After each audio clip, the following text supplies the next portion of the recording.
Good morning students. तो अज असी अपना नैक्सट लैक्चर जोड़ा है वो स्टार्ट करते हैं, जोड़ा कि है लाज ऑफ मोशन के उपर बेस्ड। तो सब तो पहला लाज ऑफ मोशन पढ़ने तो पहला force, what is force.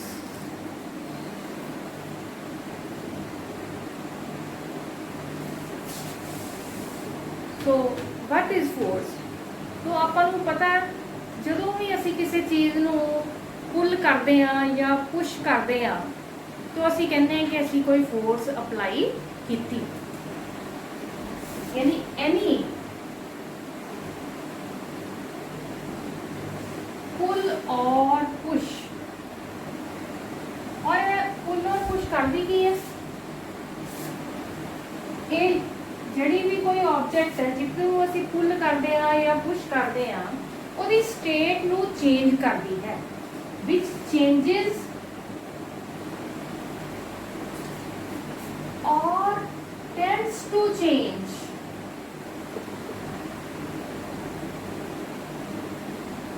the state of the body।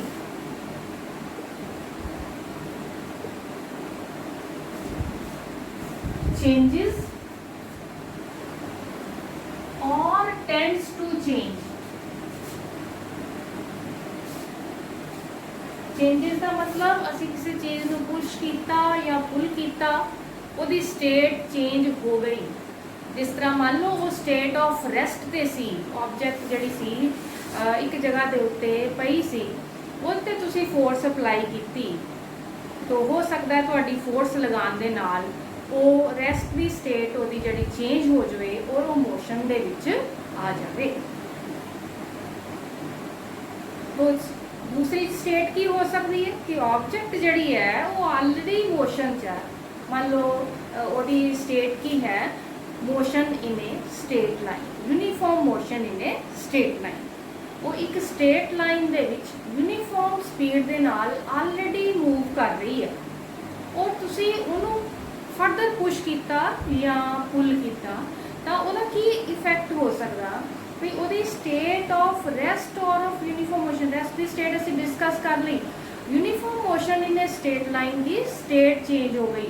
वो यूनीफॉर्म मोशन में नहीं पहला वो स्पीड जी सी कॉन्सटेंट सी, यूनीफॉर्म मोशन का मतलब हूँ वो स्पीड जी है वो चेंज हो गई। इट मे इंक्रीज और डिक्रीज। तो वो जी यूनीफॉर्म मोशन की स्टेट चेंज हो गई। तो ये भी हो सकता है कि वो डायरैक्शन चेंज हो जाए। तो आ जी सारिया चीज़ा आ इनू असीं कह सकते हैं कि state of uniform motion in a straight line वो चेंज हो गई फोर्स लगाने दे नाल असीं वर्ड लिखिया और टेंड्स टू चेंज। इसका की मतलब है टेंड्स टू चेंज का मतलब जरूरी नहीं है कि तुसी फोर्स लगाई और ऑब्जेक्ट की जी स्टेट है वो चेंज हो ही जाए। It may not change. मान लो तुसी बेटे एक खड़ा ट्रक आ, खड़े ट्रक दे उन्होंने धक्का लगाया, उन्होंने इन्ना हैवी है थोड़ी फोर्स लगाने दे नाल उन्होंने कुछ भी फर्क नहीं पिया, बट वो ना तो स्टेट चेंज हुई रेस्ट की। जो मोशन चाहे तो भी जो तुम कहो भी मैं धक्का लगाया वो स्टेट चेंज होकर स्पीड बढ़ जाएगी। तो ये भी हो सकता भी ना हो फोर्स लगाने दे नाल। लेकिन तुसी जिहड़ी फोर्स लगाई है तुसी पुश किया फोर्स तो लगी है, तो दैट मीनस कि उस चेंज नहीं कर पाई लेकिन उन्हें चेंज करने की कोशिश की है। तो फोर्स की है it is any pull or push which changes the state of the body or tends to change the state of the body. Force का नाम देना।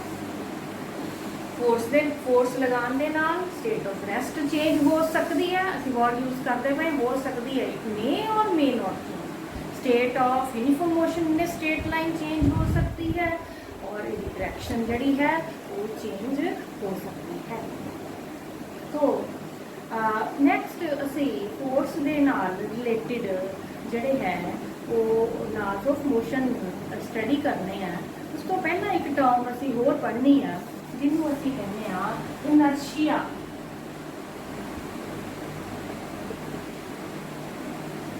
क्योंकि लोअर क्लासेस ऑलरेडी इनर्शिया के बारे पढ़ चुके हैं। इनर्शिया की है, इट इज द inability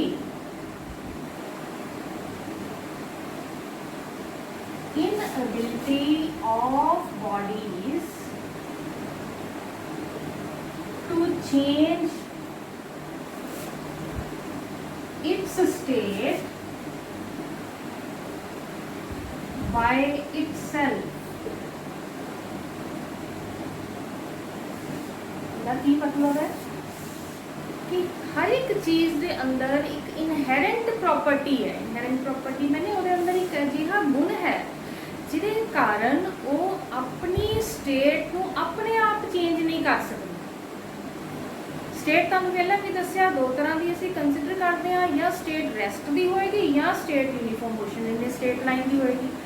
तो तुसीं देखिया होएगा बेटा, जे एक कोई बुक आपां टेबल ते रखी हुई है, अपने आप बुक जड़ी अपनी स्टेट चेंज नहीं करती है, नहीं कि अपने आप उठ के किसी दूसरी जगह पर चली जाती, मूव अपने आप नहीं करती। उन्होंने मूव करने लई असीं फोर्स लगाने ता मूव करती। ਉਹਦੇ अंदर एक गुण है कि अपने आप उन्हें अपनी स्टेट जी है वो चेंज नहीं करती। इस तरह अगर कोई चीज़ स्टेट लाइन मोशन च है, वो state line motion uniform motion की स्टेट आ, तो वही अपनी स्टेट ਉਹਦੇ अंदर भी एक इनहेरेंट प्रॉपर्टी है कि अपने आप वो स्टेट चेंज नहीं करती। इनू असीं कहते हैं प्रॉपर्टी ऑफ इनर्शिया। इनर्शिया की प्रॉपर्टी बॉडी के मास के नाल रिलेटेड होंदी है। इस तरह बेटे जिन्नी मैं हमने तुहानूं एक्सप्लेन किया कि कोई भी चीज़ अपनी स्टेट अपने आप चेंज नहीं करती, तो चेंज जे करनी आ तो सानू फोर्स लगानी पैनी है। मैं दस्सिया जे तुसीं बुक नूं चुकना टेबल तो तुसीं फोर्स लगा के ही उन्हें चुकोगे ना, फोर्स लगानी पैनी। जिन्नी कोई चीज़ लोअर मास पोजैस करती आ, जिन्नी हल्की होंदी है, अदर वर्ड असीं इस तरह कह सकते हैं, उन्ना ही उनकी स्टेट चेंज करना आसान है। छोटा जिहा कागज़ का टुकड़ा आ, उन्होंने तुसीं एक माड़ी जी फूक भी मारोगे अपनी स्टेट चेंज कर लेंगी। दैट मीनस वेरी लिटल फोर्स के नाल उसकी स्टेट चेंज हो जाती है। दैट मीनस कि ਉਹਦੇ अंदर इनर्शिया की प्रॉपर्टी घट सी, ਉਹਦੀ बड़ी ईजीली स्टेट चेंज हो गई, बहुत थोड़ी फोर्स लगाने ना। इस तरह एक हैवी साडे कोल कोई बुक पई है, उन्होंने जेकर असीं दी स्टेट चेंज करनी तो सानूं थोड़ा ज़्यादा फोर्स लगानी पैनी है। मास के नाल रिलेटेड है, जिन्ना किसी चीज़ का मास ज़्यादा होंदा है उन्नी ही असीं कहने कि इनर्शिया ਉਹਦੇ ਵਿੱਚ ज़्यादा है। तो ਇਹਦੇ ਨਾਲ ही रिलेटेड बेटा इनर्शिया इस करके डिस्कस किया कि ਜਿਹੜਾ first law of Newton's first law of motion है वो इनर्शिया के नाल ही रिलेटेड है। तो हुण असीं Newton's first law of motion के बारे च स्टार्ट करते हैं कि न्यूटन का फर्स्ट लॉ की है। जो तुहानूं इनर्शिया समझ लग गया तो तुसीं न्यूटन फर्स्ट लॉ नूं बड़ी ईजीली समझ सकते हैं। तो की करन जा रहे हैं असीं Newton's first law of motion. Newton's first law of motion इन्हों असीं लॉ ऑफ इनर्शिया भी कहते हैं, क्योंकि ये स्टेटमेंट मैं पहले तुहानूं स्टेटमेंट दस दूँ फिर तुहानूं एक्सप्लेन करांगी कि क्यों इनू असी लॉ ऑफ इनर्शिया दे नाल कोरिलेट करते हैं। तो फर्स्ट लॉ की स्टेटमेंट की कहती है कि every body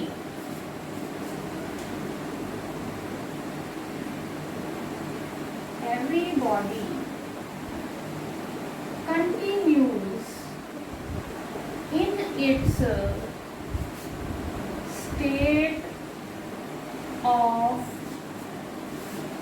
rest or of uniform motion in a straight line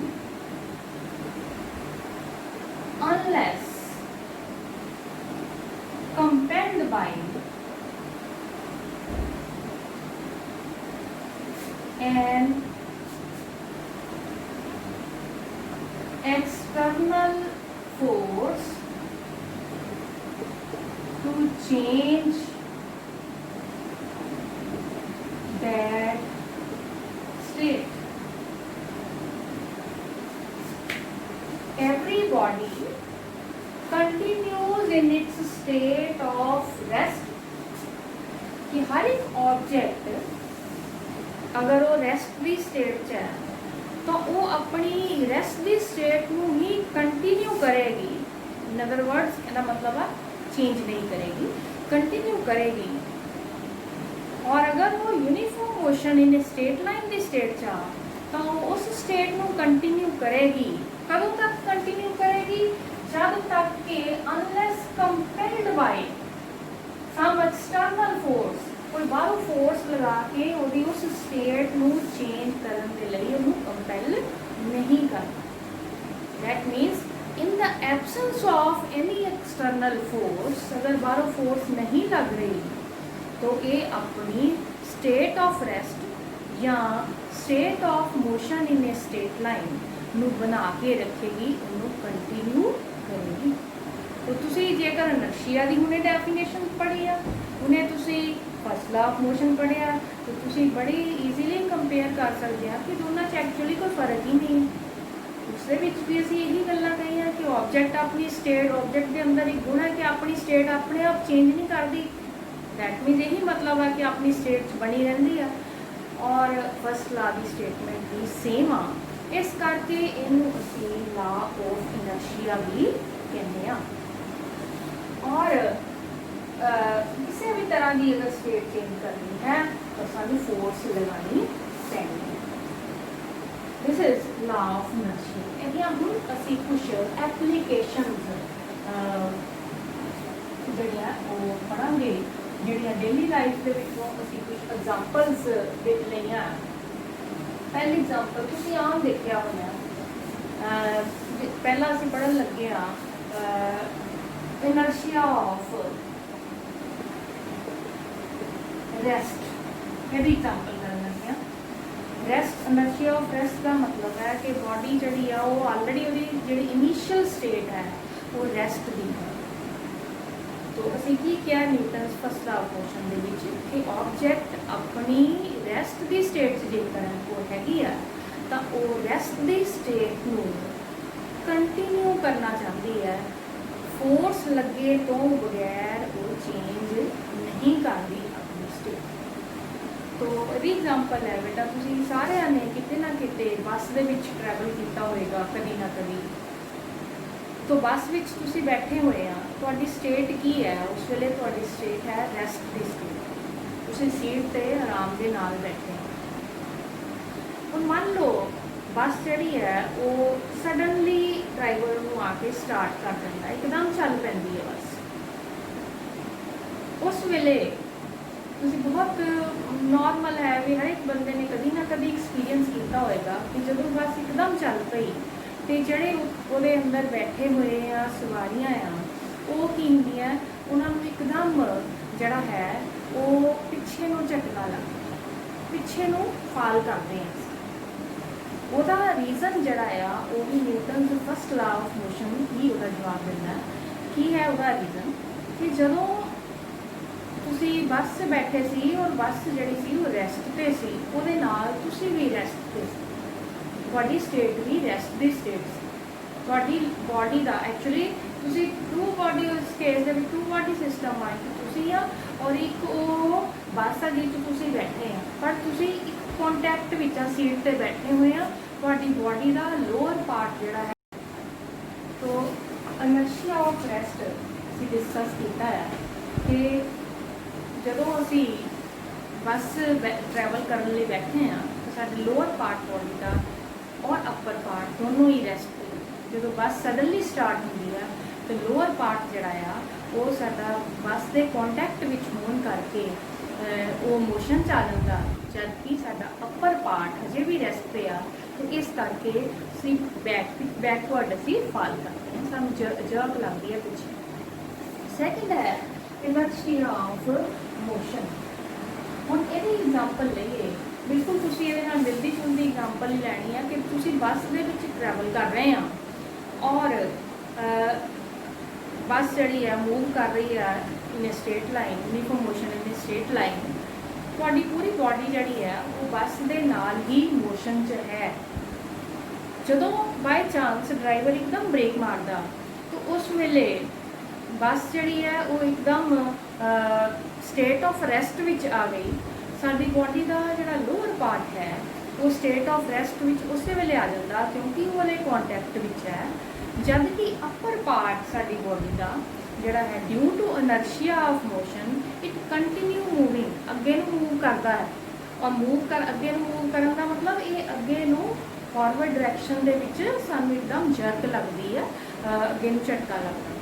in the mean time उन टाइम दे विच मोशन ट्रांसफर हो जाती है, तो जिहड़ी साडी बॉडी है वो रुक जाती। That means due to inertia of motion अगर एक बस सडनली स्टॉप कर दिया तो जो बैठिया हुई सवारियां वो अगे को दिखती। तीसरी तरह की है इनर्शिया ऑफ डायरैक्शन। इसका की मतलब है, ये मान लो एक व्हीकल के व्हील्स आ ये मड जरा है वो स्टिक किया होया चिपकिया होया, जदों तक ये चिपकिया रहिंदा आ व्हील घूमदा पिया मड के नाल भी घूमे। हुण कुछ पार्ट तुसीं देखे होंगे जो जिहड़े ते चिपके नहीं रहिंदे थोड़े सुक जाते वो अलग होंगे आ, किस डायरैक्शन से जाते जब तक वो मूव करते नाल चिपके हुए नाल मूव करते हैं, जदों ही वो तो अलग होंगे है।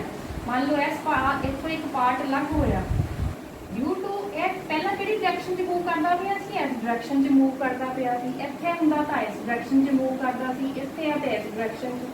जदों ये तो सैपरेट हुंदा आ तो ये टेंजेंट इस डायरैक्शन के अलॉन्ग मूव करते रहते जिहड़ी डायरैक्शन च वो पहला ये अपने आप नहीं है भी हुण ये डायरैक्शन बदल के ये नाल घूमण। जिस भी पॉइंट तो व्हील तो सैपरेट होंगे आ उस ही पॉइंट पर वो टेंजेंट के अलॉन्ग मूव कर देंगे। तो मड जिहड़े तुसीं देखिया होना जिहड़े ड्रॉपलैट्स या मिट्टी आ वो जो व्हील मूव करता वो टेंजेंशियल डायरैक्शन के नाल जो सैपरेट होंगे उधर मूव करते हैं, क्योंकि ये अपने आप अपनी डायरैक्शन चेंज करने दे विच इन्हां दे विच इनएबिलिटी आ। तो ये अनएबल है अपने आप को अपनी डायरैक्शन अपने आप चेंज करने लई, इस करके वो टेंजेंट के अलॉन्ग मूव करते। तो ये है in first law of motion और वो एप्लीकेशनस या law of inertia the applications. तो बाद second law Newton second law of motion पढ़न तो पहला असी एक टर्म जिन्हों असी मोमेंटम कहने वो बारे पढ़ना जोड़ा है वो जरूरी है, उन्हें समझने की कोशिश करते हैं कि मोमेंटम की होंदा। What do you mean by momentum?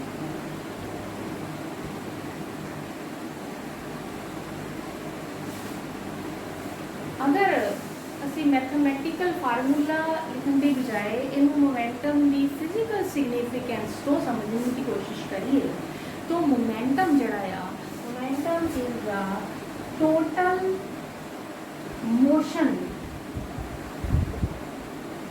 Contained in a body.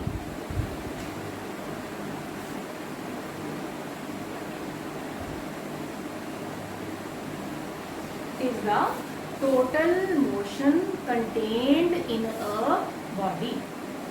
तो जदों असी मोशन वर्ड यूज़ करते हैं तो दिमाग के एको ही गल स्ट्राइक करती है जी वो वेलोसिटी या स्पीड के नाल रिलेटेड कि मोशन का मतलब स्पीड है। बट एक्चुअली जो असी कहते total motion contained in a body ये स्पीड नहीं है गल्ला। इनू समझने के लिए एक एग्जाम्पल लैके इनू एक्सप्लेन करते हैं कि मान लो बेटा एक हैवी कोई ऑब्जेक्ट है, मान लो एक हैवी वहीकल है ट्रक का और एक हल्का जहा कोई बॉल है, दोनों की स्पीड ज्यूम करो कि सेम स्पीड के नाल मूव करते पे, दोनों के अंदर कुछ ना कुछ मोशन सी मूव कर रहे थे, मोशन है। हुण असी किसनू रोक जे दोनों ਨੂੰ ਰੋਕਣਾ ਚਾਹੀਏ ਤਾਂ ਕਿਹਨੂੰ ਰੋਕਣ ਲਈ ਸਾਨੂੰ ਜ਼ਿਆਦਾ ਫੋਰਸ ਅਪਲਾਈ ਕਰਨੀ ਪਏਗੀ ਔਰ ਕਿਹਨੂੰ ਅਸੀਂ ਆਸਾਨੀ ਨਾਲ ਰੋਕ ਸਕਦੇ ਹਾਂ। ਤੁਸੀਂ ਬੜੀ ਆਰਾਮ ਨਾਲ ਇਹਦਾ ਜਵਾਬ ਦੇ ਸਕਦੇ ਆ ਕਿ ਅਗਰ ਟਰੱਕ ਆ ਉਹ ਮੰਨ ਲਓ ਹੌਲੀ ਹੌਲੀ ਵੀ ਮੂਵ ਕਰਦਾ ਪਿਆ ਤਾਂ ਉਹਨੂੰ ਤੁਸੀਂ ਜੇ ਰੋਕਣਾ ਹੋਵੇ ਤੇ ਤੁਹਾਨੂੰ ਬਹੁਤ ਜ਼ਿਆਦਾ ਫੋਰਸ ਅਪਲਾਈ ਕਰਨੀ ਪਏਗੀ ਤਾਂ ਹੀ ਤੁਸੀਂ ਉਸ ਟਰੱਕ ਨੂੰ ਰੋਕ ਪਾਓਗੇ। ਅਦਰਵਾਈਜ਼ ਜੇ ਸਲੋ ਸਪੀਡ ਤੇ ਵੀ ਟਰੱਕ ਮੂਵ ਕਰਦਾ ਪਿਆ ਮੰਨ ਲਓ 5 ਮੀਟਰ ਪਰ ਸੈਕਿੰਡ ਦੀ ਉਹਦੀ ਸਪੀਡ ਹੈ ਉਹਨੂੰ ਤੁਸੀਂ ਮੈਨੂਅਲੀ ਆਪਣੇ ਹੱਥਾਂ ਨਾਲ ਇੱਦਾਂ ਧੱਕਾ ਮਾਰ ਕੇ ਰੋਕ ਨਹੀਂ ਸਕਦੇ। ਜਦ ਕਿ ਇੱਕ ਬਾਲ ਜੇਕਰ ਹੈ ਉਹ ਹਲਕੀ ਬੋਡੀ ਆ ਉਹ 5 ਮੀਟਰ ਪਰ ਸੈਕਿੰਡ ਉਹਦੀ ਵੀ ਸਪੀਡ ਹੋਵੇ ਤਾਂ ਤੁਸੀਂ ਉਹਨੂੰ ਬੜੀ ਆਸਾਨੀ ਨਾਲ ਥੋੜੀ ਜਿਹੀ ਫੋਰਸ ਲਗਾ ਕੇ ਉਹਨੂੰ ਰੋਕ ਸਕਦੇ ਹੋ। ਮੈਨੇ ਮੋਸ਼ਨ ਨੂੰ ਖਤਮ ਕਰਨਾ ਸੀ, ਇੱਕ ਹੈਵੀ ਆਬਜੈਕਟ ਸੀ ਸਪੀਡ ਉਹਦੀ ਵੀ ਉਨੀ ਸੀ, ਇੱਕ ਲਾਈਟਰ ਆਬਜੈਕਟ ਸੀ ਸਪੀਡ ਉਹਦੀ ਵੀ ਉਨੀ ਸੀ।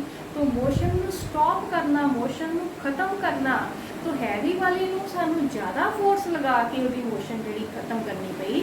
दैट मीनस ਅਸੀਂ ਕਹਿ ਸਕਦੇ ਹਾਂ ਕਿ ਉਹਦੇ ਅੰਦਰ टोटल मोशन भी ज़्यादा ਸੀ as compared to lighter body.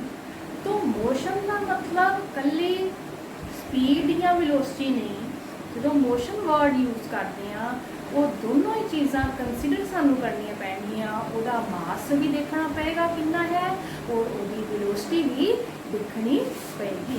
तो total motion contained in the body ਇਹਨੂੰ ਅਸੀਂ मोमेंटम कहने आ। और मोमेंटम मैं ਹੁਣੇ ਤੁਹਾਨੂੰ ਦੱਸ ਦਿੱਤਾ ਉਹਦੇ ਵਿੱਚ ਅਸੀਂ मास भी देखना ऑब्जेक्ट ਦਾ और ਉਹਦੀ ਅਸੀਂ स्पीड या वेलोसिटी भी देखनी है। तो total momentum it is the product of mass of the body and its velocity. तो इनू असी P दे नाल डिनोट करते हैं। इट इज की है momentum, it is the product of mass and velocity. Product of mass and velocity P ਦੇ ਨਾਲ ਨੋਟ ਕਰਦੇ ਆ। ਵੈਕਟਰ ਪੈਰੋ ਪਾ ਰਿਹਾ ਇਹਦਾ ਮਤਲਬ ਹੈ ਵੈਕਟਰ ਕੁਆਂਟੀਟੀ ਹੈ ਕਿਉਂਕਿ ਮਾਸ ਬੇਸ਼ੱਕ ਸਕੇਲਰ ਆ, velocity is a vector quantity. Product एक स्केलर व एक वैक्टर ना लीए तो रिजल्ट हमेशा वैक्टर होंदा। मोमेंटम वैक्टर क्वांटिटी है, इसकी डायरेक्शन होंदी है सेम डायरेक्शन होंदी है जो वेलोसिटी की डायरेक्शन है वही डायरेक्शन मोमेंटम की होंदी है। ਇਹਦੇ यूनिट की होणगे, यूनिट और डायमेंशनस ऑलरेडी किए हुए हैं। मोमेंटम मास एंड वेलोसिटी का प्रोडक्ट है। जे यूनिट SI सिस्टम च कहिए SI सिस्टम दे विच मास का यूनिट की होंदा है किलोग्राम होंदा है और वेलोसिटी का की होंदा मीटर पर सैकेंड होंदा। तो दैट मीनस मोमेंटम का जो यूनिट है किलोग्राम मीटर पर second in SI system and gram centimeter per second in CGS system। और डायमेंशनल फार्मूला की होएगा मास का। डायमेंशनल मास को कैपिटल M के नाल लिखते हैं, वेलोसिटी का हम पढ़ चुके हैं LT-1। तो dimensional formula of momentum is MLT-1। हुण असीं जे मोमेंटम नूं समझ लिया तो हूँ असी न्यूटन का सैकेंड लॉ ऑफ मोशन उन्होंने ईजीली स्टडी कर सकते हैं।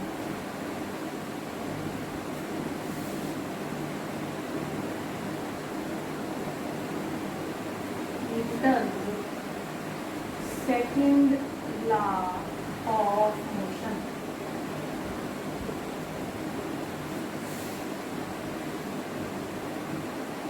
फस्ट लॉ तो कंटिन्यू करना। फस्ट लॉ ये कहता कि किसी चीज़ भी स्टेट में चेंज कर बिना फोर्स तो नहीं किया जा सकता। और तो ये क्लीयर होंगे कि जो चेंज करना है तो फोर्स लगाई जाएगी। तो सैकेंड लॉ जोड़ा है वो यही दसदा कि कितनी फोर्स लगाने के उत्ते कितना मोमेंटम जोड़ा है वो चेंज होएगा। तो according to second law of motion rate time rate of change of time rate of change of momentum is equal to applied force. Time rate of change of momentum is equal to applied force. और rate of change of momentum in momentum से change आ रहा and नाल अदा क्योंकि momentum vector quantity है force vector quantity है change केड़ी direction च आएगा वो दसना पड़ेगा and takes place in the direction of applied force. Momentum का जरा चेंज है वो केड़ी डायरेक्शन होएगा जेडी डायरेक्शन च फोर्स लगाई गई है। तो पहले हम समझ लिया पहली लाइन में time rate of change of momentum momentum को p ਨਾਲ डिनोट किया rate of change of momentum का मतलब है dp/dt rate of change of momentum ये किदे प्रोपोर्शनल है it is proportional to applied force proportional means it depends upon यदि जे ज़्यादा तुसी फोर्स अप्लाई कर देते rate of change of momentum ज़्यादा होएगा घट अप्लाई की है rate of change of momentum घट होएगा। तो बेटे इनू असी प्रोपोर्शनलिटी नू जे हटाना होवे इक्वैलिटी च चेंज करना फिजिक्स हमेशा आप पढ़ते हैं एक कॉन्सटेंट नाल मल्टीप्लाई करना पैंदा के किया वेयर के इज कॉन्स्टेंट ऑफ प्रोपोर्शनलिटी के दी वैल्यू कितनी है के दी वैल्यू असी यूनिट ही इस तरीके नाल चूज करते हैं एसआई सिस्टम च भी सीजीएस च भी कि के दी वैल्यू 1 आ जाए फोर्स नू दे यूनिट नू इस तरीके नाल डिफाइन करते हैं मैं तुहानू दसांगी कि किस तरह डिफाइन किया है फोर्स दे यूनिट ही इस तरीके नाल डिफाइन करते हैं कि के दी वैल्यू 1 आ जाए। तो वैल्यू ऑफ के कितनी है वैल्यू ऑफ के 1 है एसआई सिस्टम च भी ते सीजीएस सिस्टम दे विच भी। तो मैं 1 पुट करा मेरे को किसके बराबर आ गया F = dp/dt p किसके बराबर है मैं ऊपर तो पहले लिखा है मोमेंटम जिहड़ा है वो की हुंदा product of mass and velocity हुंदा तो p की जगह पे m भी लिख देता इनू मैं फर्दर लिख सकती हाँ डेरिवेटिव मास जिहड़ा है कांस्टेंट क्वांटिटी है डेरिवेशन तो बाहर लिख सकते हैं dv/dt। तो F मेरे कोल किसके बराबर आ गया मास आ की चीज है dv/dt it is rate of change of velocity. तो किस चीज की डेफिनेशन है rate of change of velocity acceleration की। तो rate of change of velocity हम एक्सेलरेशन कहते हैं। तो मेरे को रिलेशनशिप आ गया F = mk Newton of second law of motion की ही स्टेटमेंट है ये भी स्टेटमेंट न्यूटन के सेकंड लॉ ऑफ मोशन की है ऑलरेडी ऊपर की है in terms of momentum in terms of acceleration है। तो ये दोनों स्टेटमेंट्स न्यूटन के सेकंड लॉ ऑफ मोशन में शो कर। तो मैं तो कुछ सेकंड पहले गल कही सी कि असी एफ दी यूनिट्स इस तरीके दे नाल बनाने आ कि के दी वैल्यू 1 आ जाए फोर्स नू मेजर करन दे लई केड़ा यूनिट तुसीं हुण तक पढ़ते आए आ लोअर क्लासेस में पढ़िया होएगा इन एसआई सिस्टम फोर्स जड़ी है it is measured in newtons and in CGS system it is measured in dyne वो तुसीं पढ़िया होया हुण मैं ये न्यूटन ये जड़े फोर्स दे यूनिट ये पकड़ जा रहे हैं यूनिट्स ऑफ फोर्स मेरा फार्मूला याद रखियो मैं इतने लिख देनी है फार्मूला एक आया F = ma एक फार्मूला आया है F = dp/dt ठीक है नीचे ग्राफ कर एसआई सिस्टम के विच फोर्स का जो यूनिट है वो न्यूटन है। तो न्यूटन जी फोर्स है वो कितने बराबर है F = ma फार्मूला। मान लो कि मेरे को एक बॉडी है जिसका मास 1 किलोग्राम और सपोजिंग वो मैं इन्नी को फोर्स लगानी हाँ कि ਉਹਦੇ ਅੰਦਰ ਜਿਹੜੀ ਐਕਸਲਰੇਸ਼ਨ ਆ ਜਾਵੇ। ਐਕਸਲਰੇਸ਼ਨ ਦਾ ਯੂਨਿਟ ਕੀ ਹੈ ਐਸਆਈ ਸਿਸਟਮ 'ਚ metre per second square. Body 1 kilogram mass ਦੀ ਬੋਡੀ ਲੈਣੀ ਆ और सपोजिंग ਉਹਦੇ ਵਿੱਚ ਇੰਨੀ ਕੁ ਫੋਰਸ ਲਗਾਣੀ ਆ कि ਉਹਦੇ ਅੰਦਰ ਐਕਸਲਰੇਸ਼ਨ ਆ ਜਾਵੇ 1 मीटर पर सेकंड स्क्वायर ਦੀ। तो मेरी फोर्स का फार्मूला हैगा F is equal to mass into acceleration. हुण मास भी मैं 1 ले लिया, ठीक है, मास भी 1 किलोग्राम ले लिया, एक्सलरेशन भी ले ली 1 मीटर पर सेकंड स्क्वायर। तो ये जी फोर्स आई है 1 इंटू 1 इन 1 आ गई 1 kilogram metre per second square. इनू असी न्यूटन का नाम देते हैं, दिस इज 1 न्यूटन। तो जे वो 1 न्यूटन की डेफिनेशन देनी हो कि 1 न्यूटन कितनी फोर्स नू असी 1 न्यूटन कहने हैं, तो तुसी बेटे इस तरीके नाल डिस्क्राइब कर सकते हैं कि 1 newton is that much force, only force आ which produces an acceleration, कितनी acceleration produce की थी, which produces an acceleration of 1 meter per second square in a body of 1 kilogram mass। दोबारा लिखनी है 1 Newton is that much force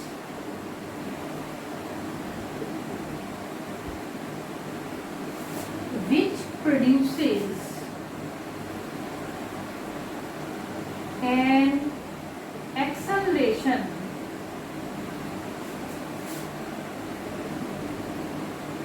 of 1 meter per second square in a body of 1 kilogram mass। ये ਜਿਹੜੇ unit आ ਜਿਹਦੇ ਵਿੱਚ absolute values ਲਿਖੀਆਂ ਗਈਆਂ ਹੈ, ਮਾਸ ਵੀ ਐਬਸੋਲੂਟ ਲਿਖਿਆ ਕਿਲੋਗ੍ਰਾਮ ਚ, ਐਕਸਲਰੇਸ਼ਨ ਵੀ, ਇਹਨੂੰ ਅਸੀਂ ਐਬਸੋਲੂਟ ਯੂਨਿਟਸ ਵੀ ਕਹਿੰਦੇ ਹਾਂ। तो एसआई सिस्टम ਦੇ ਵਿੱਚ ਐਬਸੋਲੂਟ ਯੂਨਿਟ ਆਫ ਫੋਰਸ ਹੈ न्यूटन। सिमिलरली ਜੇ ਅਸੀਂ सीजीएस सिस्टम ਲੈਣਾ ਹੋਏਗਾ तो सीजीएस सिस्टम ਚ किलोग्राम ਦੀ ਜਗ੍ਹਾ ਦੇ ਉੱਤੇ ਅਸੀਂ ਗ੍ਰਾਮ ਲੈ ਲੈਣਾ, ਕਿਉਂਕਿ सीजीएस सिस्टम ਚ ਮਾਸ ਗ੍ਰਾਮ ਚ ਮੇਜ਼ਰ ਹੁੰਦਾ। ਆ ਜਿਹੜੀ ਹੈ ਸੈਂਟੀਮੀਟਰ ਚ ਲੈ ਲੈਣੀ ਹੈ। ਇੱਥੇ ਸਾਡੇ ਕੋਲ ਕੀ ਆ ਜਾਏਗਾ, ਬਿਲਕੁਲ ਉਸੇ ਤਰ੍ਹਾਂ ਹੀ 1 gram into 1 centimetre per second square, और ये जरा यदि वैल्यू इन 1 डाइन कह देंगे हैं। और 1 डाइन की चीज़ है, 1 dyne is 1 gram centimetre per second square. तो इतने भी सेम वही डेफिनेशन बन जाएगी कि 1 डाइन की फोर्स है, 1 dyne is that much force which produces an acceleration of 1 centimeter per second square in a body of 1 gram mass। तो दोनों ही असी डेफिनेशन जी है कोरिलेट करके बड़ी इजीली जड़ियाँ उन्होंने समझ सकते हैं। उस तो बाद इन्हों का आपस में रिलेशन की है न्यूटन का और डाइन। 1 न्यूटन लिख लिया होना होना 1 न्यूटन के बराबर आया सी 1 kilogram metre per second square. Kilogram च कितने ग्राम होंगे हैं, किलोग्राम दे विच 1000 ग्राम होंगे। जे असीं इहनूं सीजीएस च कन्वर्ट करना किलोग्राम दे ग्राम बना ले। 1 मीटर च कितने सेंटीमीटर होंगे आ, मीटर दे विच 100 सेंटीमीटर होंगे आ। तो इहनूं मैं 1 2 3 4 5 10 raised to power 5 gram centimetre per second square. और इनू ਆਪਾਂ डाइन कहते हैं, that means 10 raised to power 5 dyne. 1 newton is equal to 10 raised to power 5 dyne. ये सी एब्सोल्यूट यूनिट। दूसरे है जिन्होंने ਅਸੀਂ वर्ड यूज करते हैं ग्रेविटेशनल यूनिट्स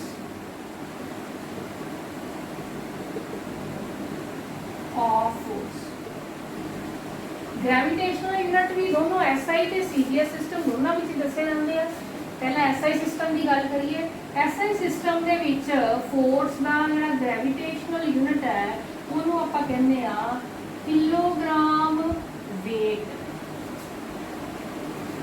तो 1 किलोग्राम वेट की है, बोलते हैं किलोग्राम वेट या कई बार वर्ड यूज करते हैं किलोग्राम फोर्स, इको ही चीज़ है दोनों। ये बॉडी का मास तो होना ही 1 किलोग्राम, मास कितना लेना, mass of the body 1 kilogram. पर असी एक्सेलरेशन, क्योंकि एक्सेलरेशन ड्यू टू ग्रेविटी कितनी होंगी है 9.8 मीटर पर सेकंड स्क्वायर। तो असी कहते हैं कि जी एक्सेलरेशन बॉडी प्रोड्यूस करनी है वो 9.8 metre per second square produce करनी, वो जिन्नी फोर्स अप्लाई करनी चाहिए वो असी कहते हैं 1 किलोग्राम वेट या 1 किलोग्राम फोर्स। तो एम इन्हों आपस जो रिलेशनशिप लिखना हो ये लिख सकते हैं किलोग्राम वेट के मास कितना है 1 किलोग्राम और एक्सेलरेशन कितनी हैगी है, एक्सेलरेशन हैगी है 9.8 मीटर पर सेकंड स्क्वायर।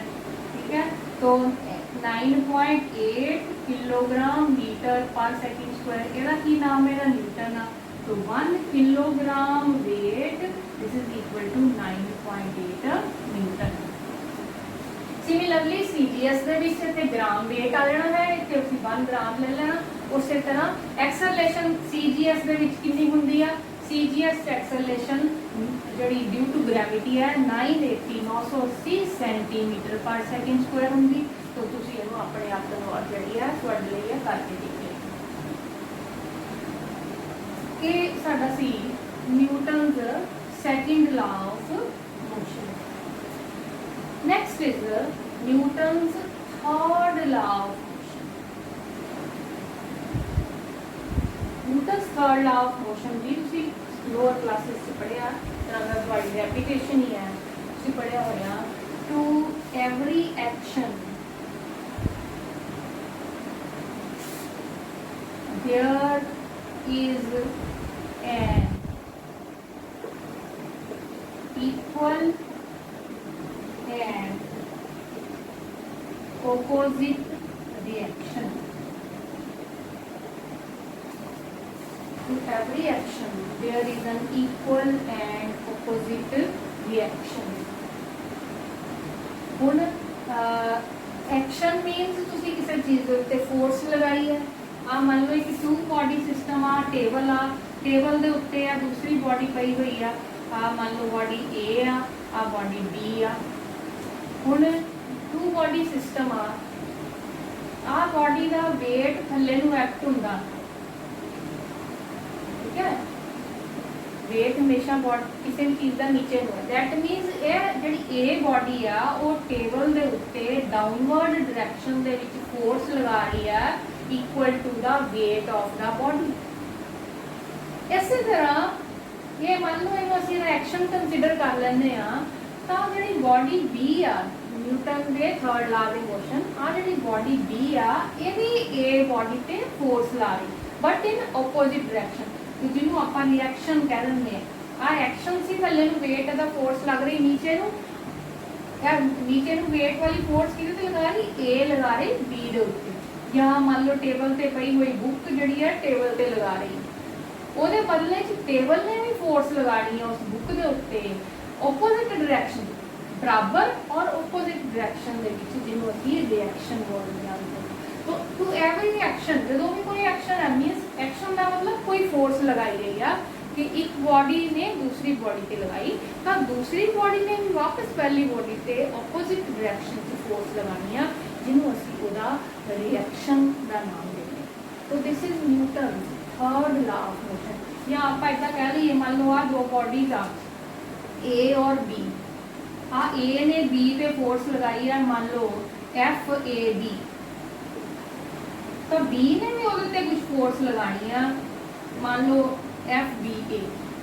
तो एफ ए बी जी होएगी वो एफ बी ए के बराबर ही होएगी बट वो डायरैक्शन वो तो ऑपोजिट होएगी। F A B is equal to minus F. तो इस ख्याल रखनी गल कि 2 बॉडी सिस्टम चाहिए। ये नहीं है कि एक बॉडी में असीं कहिए कि अद्धा पार्ट इधर फोर्स पाता है तो अद्धा इतने फोर्स ला रहे। 2 बॉडीज होनिया जरूरी है। पहली बॉडी एक पहली दे दूसरे पे लगाई फोर्स को अगर असीं एक्शन कहते हैं तो दूसरी ने जी पहले पे लगाई है उन्होंने असीं रिएक्शन के नाल नोट करते हैं। तो ये सी Newton third law of motion. ਇਹਦੀ ਐਪਲੀकेशनस भी ਤੁਸੀਂ कई सारिया पढ़िया होणगियां।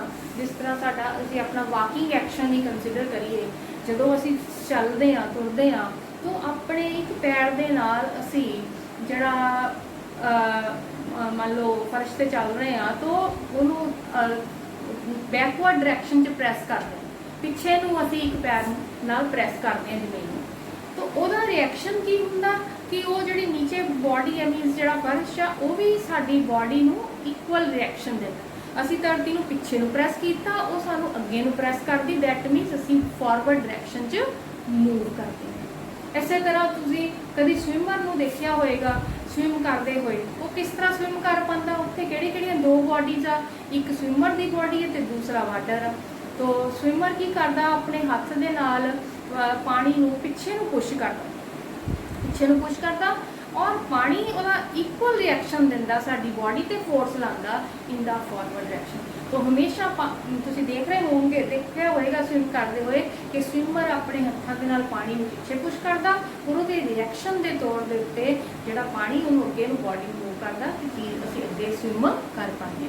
इस तरह तुसीं कदी बोट देखी होएगी, बोट दे विच जिहड़ा बोटमैन है वो चप्पू दे नाल पानी नूं पिछे नूं पुश करदा और पानी का रिएक्शन जिहड़ा बोट ते आ बोट अगे नूं मूव करदी। तो कितनी सारी एग्जाम्पल्स तुसीं डेली लाइफ तो Newton third law of motion तो जिहड़ियां वो लै सकदे। नैक्सट एक बड़ी इंपॉर्टेंट चीज़ असीं पढ़दे हां, कई क्वेश्चन भी आता है एग्जाम दे विच कि न्यूटन्स second law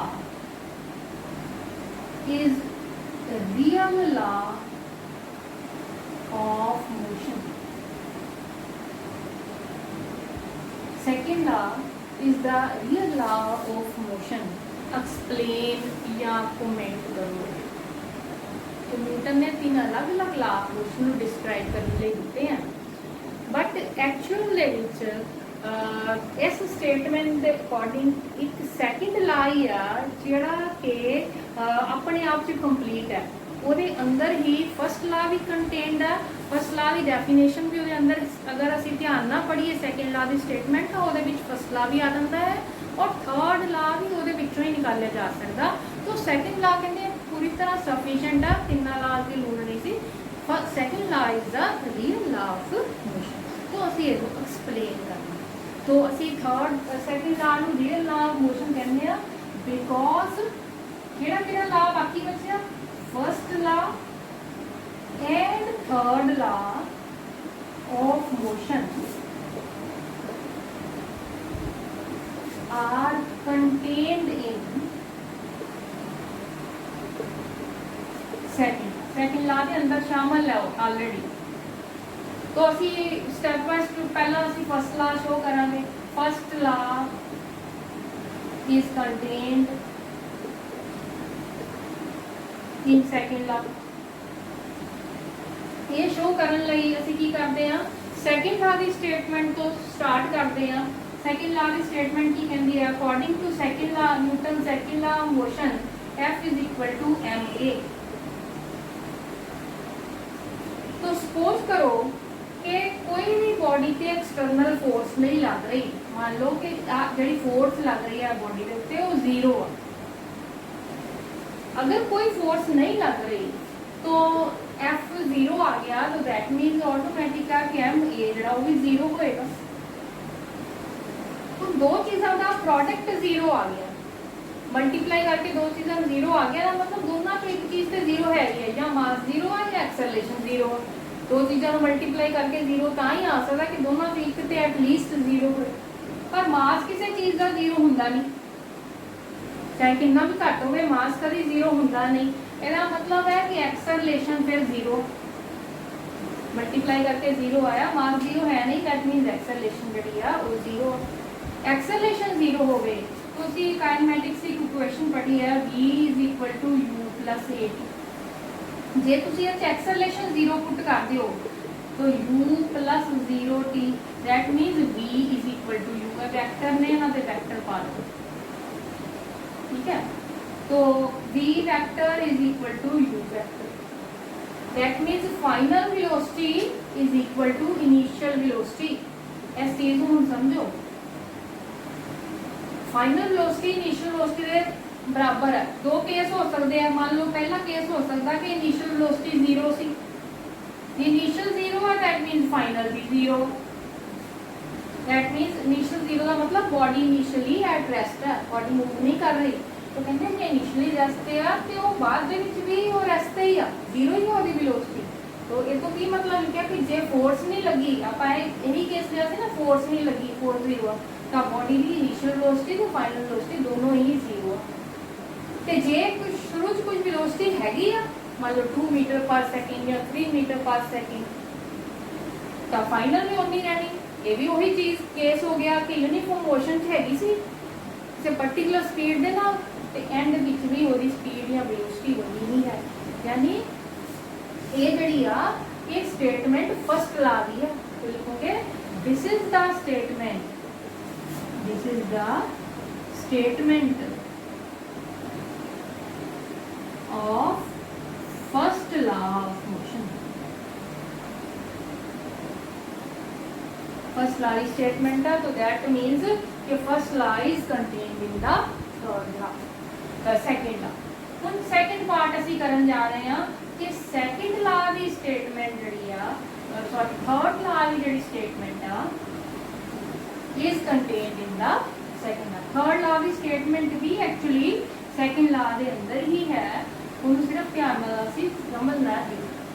तो ਅਸੀਂ टू बॉडी सिस्टम कंसीडर करते हैं बेटे, मान लो आ एक इस तरह का सिस्टम आ, ए और बी दो बॉडीज आए विच, सपोजिंग ए जिहड़ी आ वो बी ते फोर्स लगा रही आ एफ ए बी, पहला भी ये डायग्राम ड्रा की, और बी जिहड़ी ए ते लगा रही आ एफ बी। हुण असीं इत्थे ये नहीं कहना कि सानू पता है कि एफ ए बी ते एफ बी ए बराबर है, सानू नहीं पता किन्नी किन्नी फोर्स लगा रहे हैं। असीं कंसीडर किया सिर्फ दो बॉडीज आ ਜਿਹੜੀ ਕਿ ਇੱਕ ਦੂਜੇ ਤੇ ਨਾਲ ਕੁਝ ਮਿਊਚੁਅਲ ਇੰਟਰੈਕਸ਼ਨ ਕਰ ਰਹੀ ਹੈ, दैट मींस ਇੱਕ ਦੂਜੇ ਤੇ ਕੁਝ ਫੋਰਸ ਲਗਾ ਰਹੀ ਹੈ। ਅਸੀਂ ਫੋਰਸ ਦਾ ਨਾਮ ਇਹਦਾ ਐਫ ਏ ਬੀ ਰੱਖਤਾ, ਇਹਨੂੰ ਐਫ ਬੀ ਏ ਰੱਖਤਾ। ਔਰ ਇਹ ਜਿਹੜਾ ਸਿਸਟਮ ਆ ਇਹਦੇ ਤੇ ਬਾਹਰੋਂ ਕੋਈ ਫੋਰਸ ਨਹੀਂ ਲੱਗਦੀ, ਮਿਊਚੁਅਲੀ ਇੰਟਰੈਕਟਿੰਗ ਦਾ ਮਤਲਬ ਹੈ ਇੱਕ ਦੂਜੇ ਤੇ ਲਗਾ ਰਹੀ ਹੈ ਲੇਕਿਨ ਬਾਹਰੋਂ ਕੋਈ ਫੋਰਸ ਇਹਦੇ ਤੇ ਨਹੀਂ ਲੱਗ ਰਹੀ। ਐਕਸਟਰਨਲ ਫੋਰਸ ਜਿਹੜੀ ਆ ਉਹ ਜ਼ੀਰੋ ਹੈ। ਹੁਣ ਅਗਰ सिर्फ तुसी ए बॉडी की गल करो तो ए बॉडी के उत्ते कुछ फोर्स लग रही है, जिहड़ी कौन लगा रहा है, जिहड़ी बी बॉडी लगा रही है। और ए बॉडी की जिहड़ी फोर्स लग रही है, ये फोर्स लगेगी तो असीं न्यूटन का सेकंड लॉ ऑफ मोशन की क्या, ਉਹਦੇ ਵਿੱਚ कुछ ना कुछ rate of change of momentum आएगा। तो मान लो ਜਿਹੜੀ ਤੁਸੀਂ ਵਰਡ ਯੂਜ਼ ਕੀਤਾ एफ, ਪਹਿਲਾਂ ਲਈ एफ बी ए ਜਿਹੜੀ ਆ इज द फोर्स केड़ी बॉडी पे लग रही है, acting on body B by body A, ठीक है।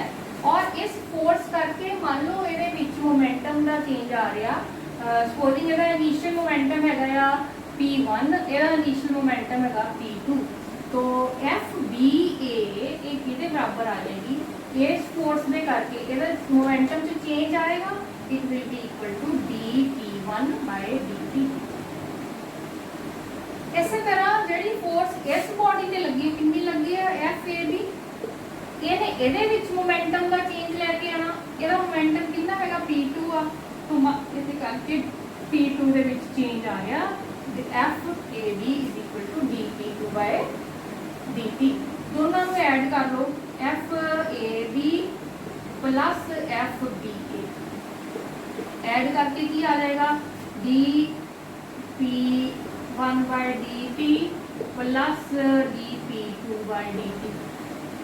उन्हें दोनों का डेरिवेटिव है, इसे इकट्ठा भी लिख सकते हैं, derivative of P one plus P to,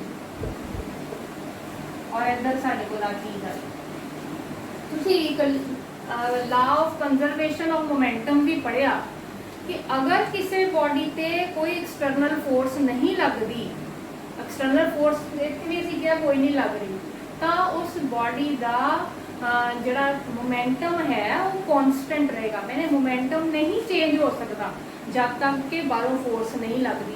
तो इतने बाहरों फोर्स नहीं लगी, इन्हों की आपस से इंटरैक्शन हो रही है। तो क्योंकि एक्सटर्नल फोर्स जड़ी आ, एक्सटर्नल फोर्स वो जीरो आ, दैट मीनस कि P1 प्लस P2 इस सिस्टम का मोमेंटम, ये दोनों बॉडीज का कंबाइंड जो मोमेंटम आ वो कांस्टेंट होना चाहिए किहड़े लॉ के according, law of conservation of momentum के अकॉर्डिंग। तो अगर आप कांस्टेंट टर्म का डेरिवेटिव जीरो होंगे, ये आप डेरिवेशन च पढ़िया होया, that means FAB plus FBA this is equal to derivative किहड़ी चीज़ का, क्योंकि वो कांस्टेंट है, कांस्टेंट क्वांटिटी है, कांस्टेंट का डेरिवेटिव जीरो होंदा है।